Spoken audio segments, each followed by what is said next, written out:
Parábolas de Jesús.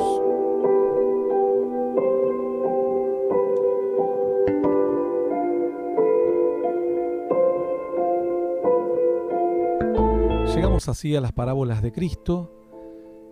Les recordamos a los oyentes que ya hemos recorrido casi 50 parábolas, desde las más conocidas, y ahora estamos en las últimas, al menos de estos dos grupos, de las más conocidas y estas las menos conocidas, que son, o las más cortas, que son aproximadamente unas 12, de las cuales ya hemos visto varias de ellas. Entre las últimas que vimos los niños que juegan en la plaza, la oveja que cae en el pozo, el pastor que separa la oveja de los cabritos, y la última que vimos el día de ayer fue añadir un codo a la estatura. ¿Qué es lo que veremos el día de hoy? Bueno, hoy estaremos viendo el padre que da buenas cosas a sus hijos. Esto lo vamos a encontrar en Mateo 7:9, o también lo podemos encontrar en Lucas 11, versículo 11. Recordamos que estos no son predicaciones, no son estudios bíblicos, es un análisis de lo que el Señor enseñó para conocer los aspectos del mismo, como una estructura. Sobre eso vos podés aplicarlo a tu vida personal, a una predicación, a un estudio bíblico y demás. Vamos entonces a leer Mateo 7, versículo 9. Dijo el Señor: ¿qué hombre hay de vosotros que si su hijo le pide pan, le dará una piedra? O si le pide un pescado, le dará una serpiente. Pues si vosotros, siendo malos, sabéis dar buenas dádivas a vuestros hijos, cuánto más vuestro Padre que está en los cielos dará buenas cosas a los que le pidan. Si bien probablemente esta parábola la hemos tomado o tocado, que puede haber estado incluida en otra mayor, en otra más abarcativa, vamos a analizarla igual por separado, como corresponde, porque tiene una enseñanza bastante profunda también. Dice: ¿qué hombre hay de vosotros que si su hijo le pide pan, le dará una piedra? Primero el Señor dice: a los que le hablo son a ustedes. Primero les dice: ¿qué hombre hay de vosotros? Es decir, a ustedes, a quienes les hablo, son los que tienen que ahora ponerse en el lugar de esta situación. El Señor es como que los pone en la situación. Esta es una forma de captar la atención y de hacer que su mente comience a trabajar ahora en el pensamiento de Dios, ¿no? Cuando a veces esto también lo usa la gente, quizás hasta como una técnica, pero el Señor aquí no lo usa como una técnica, sino lo usa como una reflexión. No lo usa como una técnica para cautivar la atención de ellos. Le dice: ustedes piensen en un momento qué es lo que ustedes harían. Entonces los saca de su lugar y los pone en el lugar de si ellos fuesen quienes tuviesen que dar una bendición a sus hijos. Dice: ¿qué hombre hay de vosotros? A veces el tratar de ponernos en el lugar del otro, este es lo primero que podemos aprender de esta parábola, nos ayuda a entender.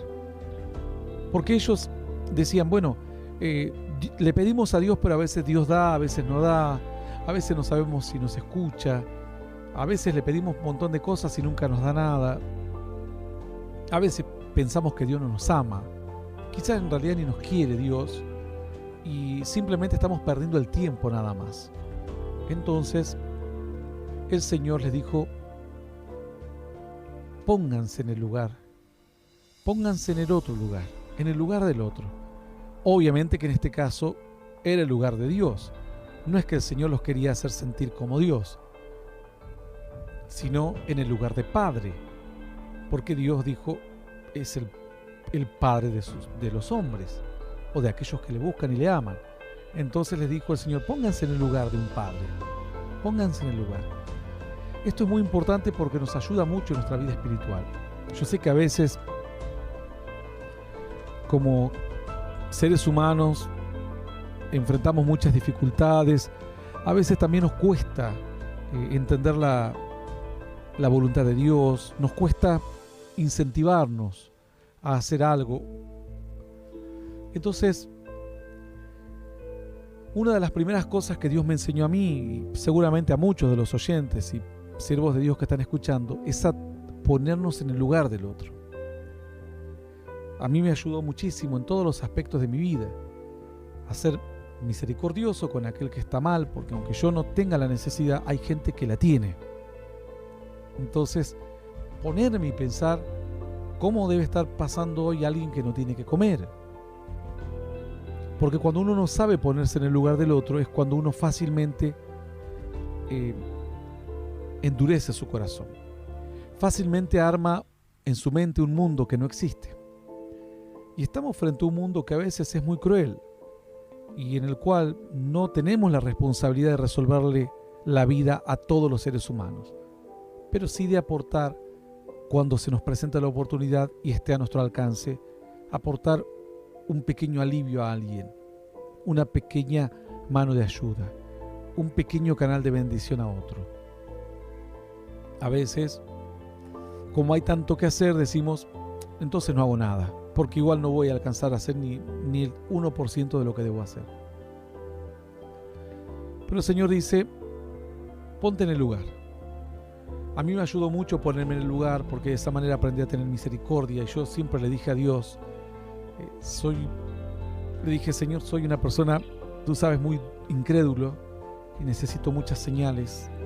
Lamentablemente es así. Dios me dio muchas señales y por eso estoy aquí parado o frente a este micrófono. Después le dije, Señor, soy una persona que por el carácter que tengo, si cometo algún error me voy a sepultar 8 kilómetros bajo tierra, aun cuando la gente no me quiera sepultar. Mi peor verdugo voy a ser yo mismo.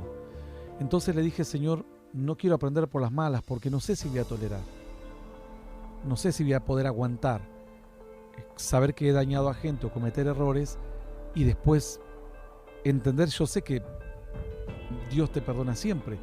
El asunto es que nosotros como seres humanos nos cuesta mucho perdonarnos y rehacernos. Entonces siempre le dije, Señor, enséñame las cosas por las buenas. No quiero estar enfermo para tener misericordia del enfermo. No quiero cometer un error para tener misericordia del que comete un error. Entonces, ponerme en el lugar del otro me ayudó mucho en todos los aspectos de mi vida, aun cuando predico o cuando enseño.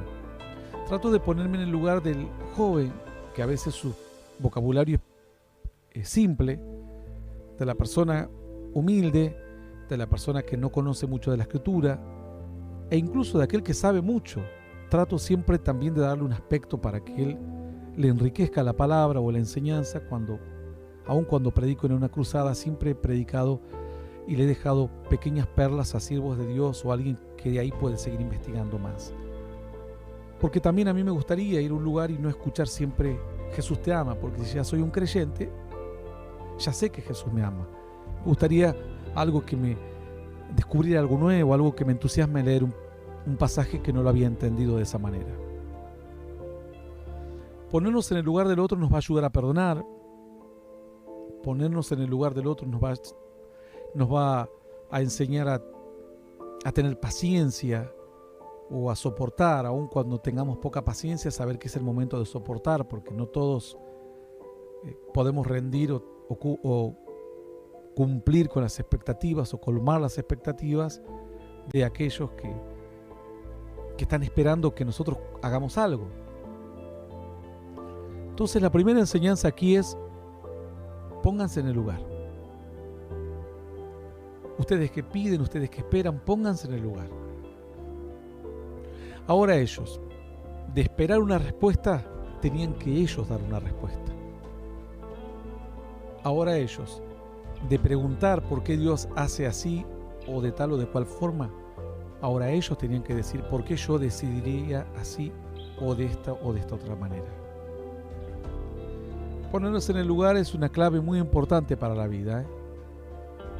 Yo les pongo ejemplos pequeños porque estamos en un medio de comunicación, pero podríamos estar mucho tiempo poniendo diversos ejemplos. A la hora de enseñar de otra manera. A la hora de llevar adelante la responsabilidad de una casa, de formar una familia, ponernos en el lugar nos ayuda. En el momento de tolerar mal carácter de otra persona, ponernos en el lugar también ayuda. Es decir, a veces también nos ayuda decir, Señor, ¿qué es lo que tú estarás viendo de mi vida? A veces exijo mucho y doy poco. A veces soy exigente o demandante, pero no respondo de la misma manera. Por un momento tratar de mirarme en el espejo, como quien contempla a un extraño. Autoevaluarme me ayuda. Ponerme en el lugar de aquel que me mira. ¿Cómo me verá la gente? ¿Como una persona mala? ¿Como una persona cruel? ¿Como una persona manipulable? ¿Como una persona despreocupada? Bueno, ponerme en el lugar del otro me puede ayudar a autoevaluarme y corregir errores. Dice la Escritura, ¿quién será aquel hombre sabio que pueda mirar sus propios errores? Es muy difícil, no nos podemos mirar a nosotros mismos. Pero haciendo el esfuerzo de ponernos en el lugar del otro, vamos a tratar de mirarnos como más distantes y poder ver qué es lo que el otro ve de nosotros. Quizás ve cosas buenas o quizás no sean tan buenas. Entonces el Señor lo primero que le dice, ¿qué hombre hay de vosotros? ¿Quién? Que si su hijo le pide pan, le dará una piedra. El Señor entonces apela al sentimiento más seguro de protección, de cuidado por una criatura. Y les dice, ustedes, si su hijo le pide pan, dice, no le van a dar una piedra. Entonces, ¿qué más nos sigue enseñando? Seguramente había gente que no tenía hijos. Los que no tenían hijos realmente no podían entender. Pero ellos estaban ahora entendiendo la responsabilidad. Porque un padre, uno puede decir, sí, le da afecto a sus hijos, todo lo que quiera, el cariño y demás. Pero si no les lleva el pan, el padre se siente un fracaso como padre. Porque es lo primero que tiene que hacer, proveer. No puede estar en la casa viendo cómo su hijo se muere de hambre y dándole cariño nada más. Tiene que proveer para su hijo. Entonces dice, los pone en el otro lugar y le dice, ¿quién de vosotros si su hijo le pide un pan, le dará una piedra? Ustedes son responsables por ellos. Y tienen el deber del cuidado hacia sus hijos. Y qué raro que habla de pan y habla de piedra. El pan, dice la Escritura, es el que alimenta. La piedra es la que te hiere. El pan es suave. En la antigüedad se decía, los comeremos como pan, es decir, como un bocado suave. Lo metemos en la boca y se nos deshace. La piedra, obviamente, es completamente sólida. La piedra se usaba en muchos casos para apedrear y quitarle la vida a las personas, para herirlas. En este caso no se está hablando de las cualidades buenas de la piedra. La piedra se podía usar como un fundamento para una edificación, pero ¿cuáles eran las cualidades malas de la piedra? Que se usaba para golpear, para matar a otra persona, era la dureza de corazón. Se comparaba la piedra con el corazón duro. Entonces el Señor le dijo, si su hijo le pide pan, no le van a dar una piedra. Luego termina diciendo, ¿cuánto más vuestro Padre que está en los cielos dará buenas cosas a los que le pidan? Dice, el Padre que está en los cielos dará buenas cosas, pero antes dijo que los hijos pedían pan. Y dice que el pan también, la Biblia Dice, no solo de pan vivirá el hombre, sino de toda palabra que salga de la boca de Dios. Jesús dijo, yo soy el pan de vida. Entonces ellos le pedían a Dios bendiciones. Dice, pidieron pan. ¿Y qué creen que les está dando Dios? Dios les está dando el pan. No les está dando una piedra. No les está dando condenación, o herida, o incredulidad.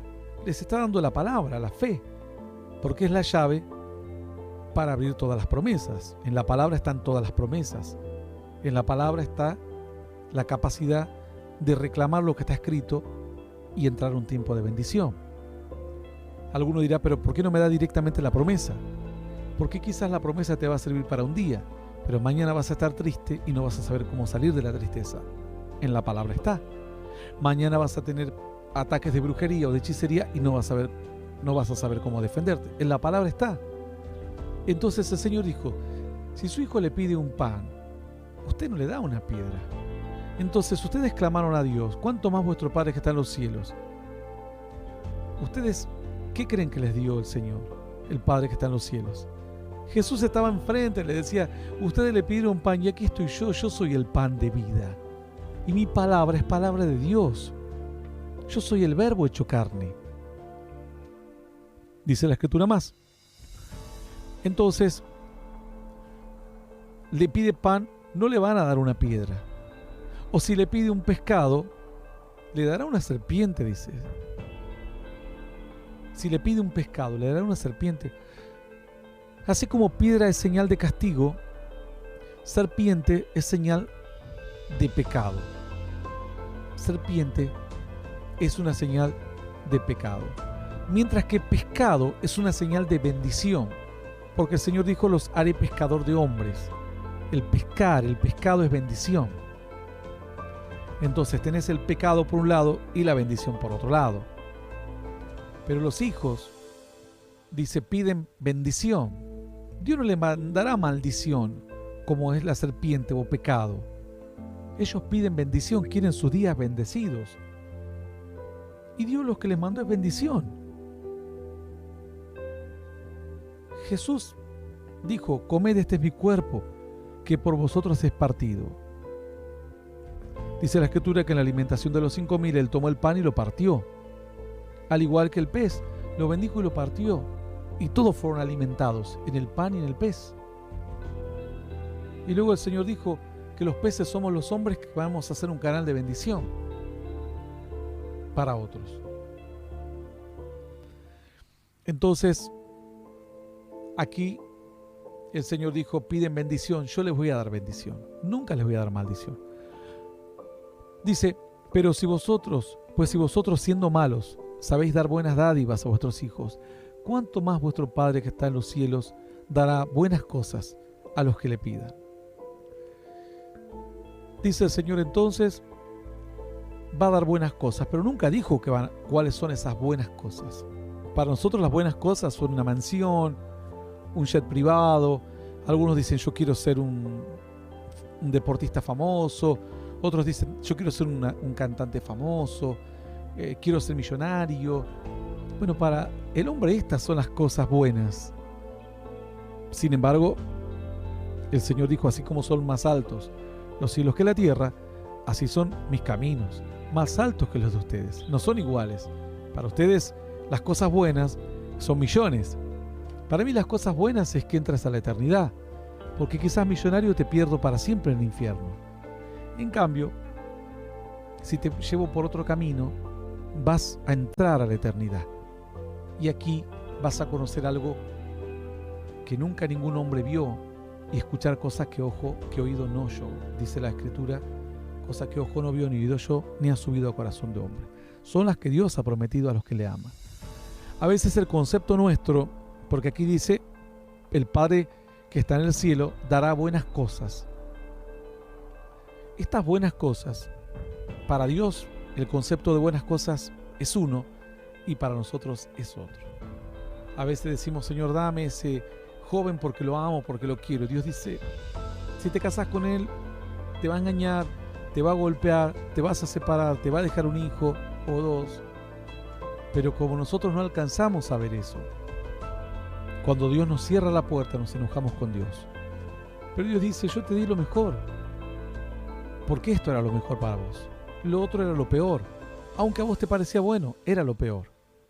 Es como aquella gente que le dicen, no coma tal comida, porque le puede dar una pataleta al hígado, o le puede inflamar la vesícula, y de repente se hizo el vivo, comió lo que no tenía que comer porque le dijeron, mirá lo rico que te preparé, y él ama eso, lo comió, le reventó el hígado o la vesícula, salieron corriendo porque casi tiene una peritonitis, pero él contento lo recibió a la comida porque pensaba que era un regalo del cielo. Para él, esos eran buenas cosas. Dios pensó de otra manera. Por eso siempre es importante, Señor, hágase tu voluntad. Pedile todo a Dios, lo que vos deseas. Pero siempre hágase tu voluntad. Porque yo no conozco si esto que estoy pidiendo me va a terminar siendo de maldición a mi propia vida. ¿Quién podría creer que pedir a Dios una iglesia o servir a Dios terminaría siendo una maldición para la gente? Y la Escritura es bien clara al respecto. Dice, en aquellos días vendrán muchos diciendo, Señor, en tu nombre echamos fuera demonios, sanamos muchos enfermos. El Señor les dirá, nunca los conocí, apartados de mí, hacedores de maldad. Entonces,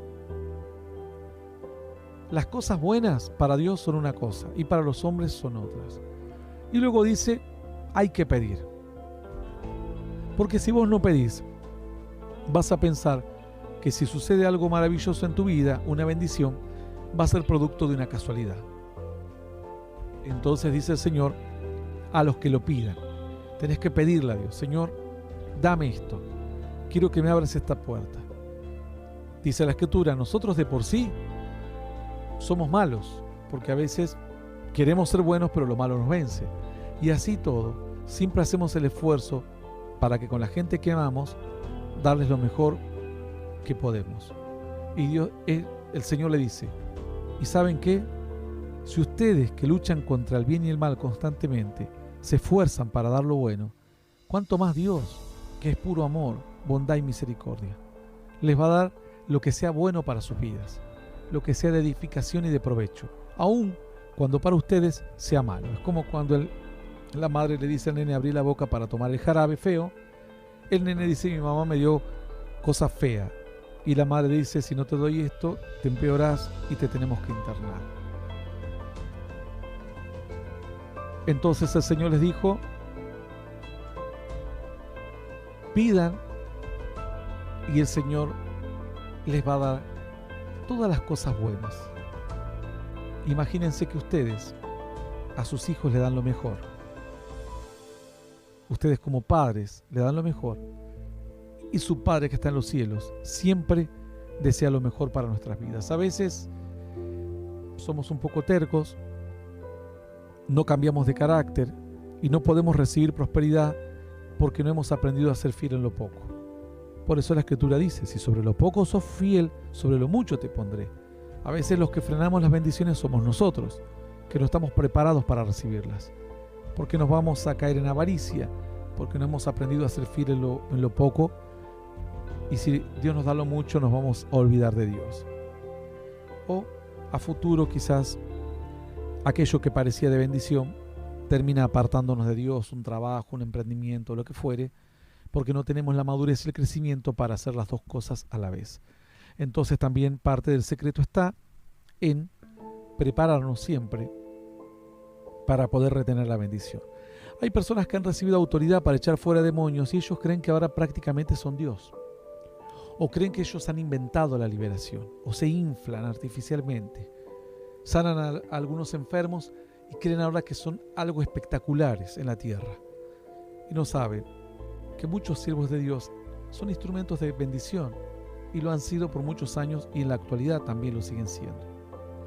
Entonces siempre hay que ser muy cuidadosos y decir, Señor, quiero estar preparado para manejar tus bendiciones, que ninguna bendición jamás me sea de tropiezo. Y entonces van a poder venir grandes bendiciones a nuestra vida, o la sabiduría. Hay gente que sabe poquitas cosas y enseguida lo usa mal. Entonces Dios dice, si te llego a dar sabiduría del cielo, vas a pensar que sos prácticamente el dueño de de la verdad del universo. Y no es así. O no comparten lo que saben. Y Dios dice, ¿qué tal si te doy más conocimiento? ¿Para qué? Para que lo tengas guardado ahí en tu casa y no lo compartas. Bueno, esta es una forma de ser, de prepararse. Decir, Señor, lo que tú me confíes, voy a tratar de administrarlo de la mejor forma posible. La Biblia dice que somos administradores de la multiforme gracia de Dios. Hasta aquí entonces nuestra parábola del día de hoy. El padre que hace cosas buenas hacia sus hijos. Nos vamos.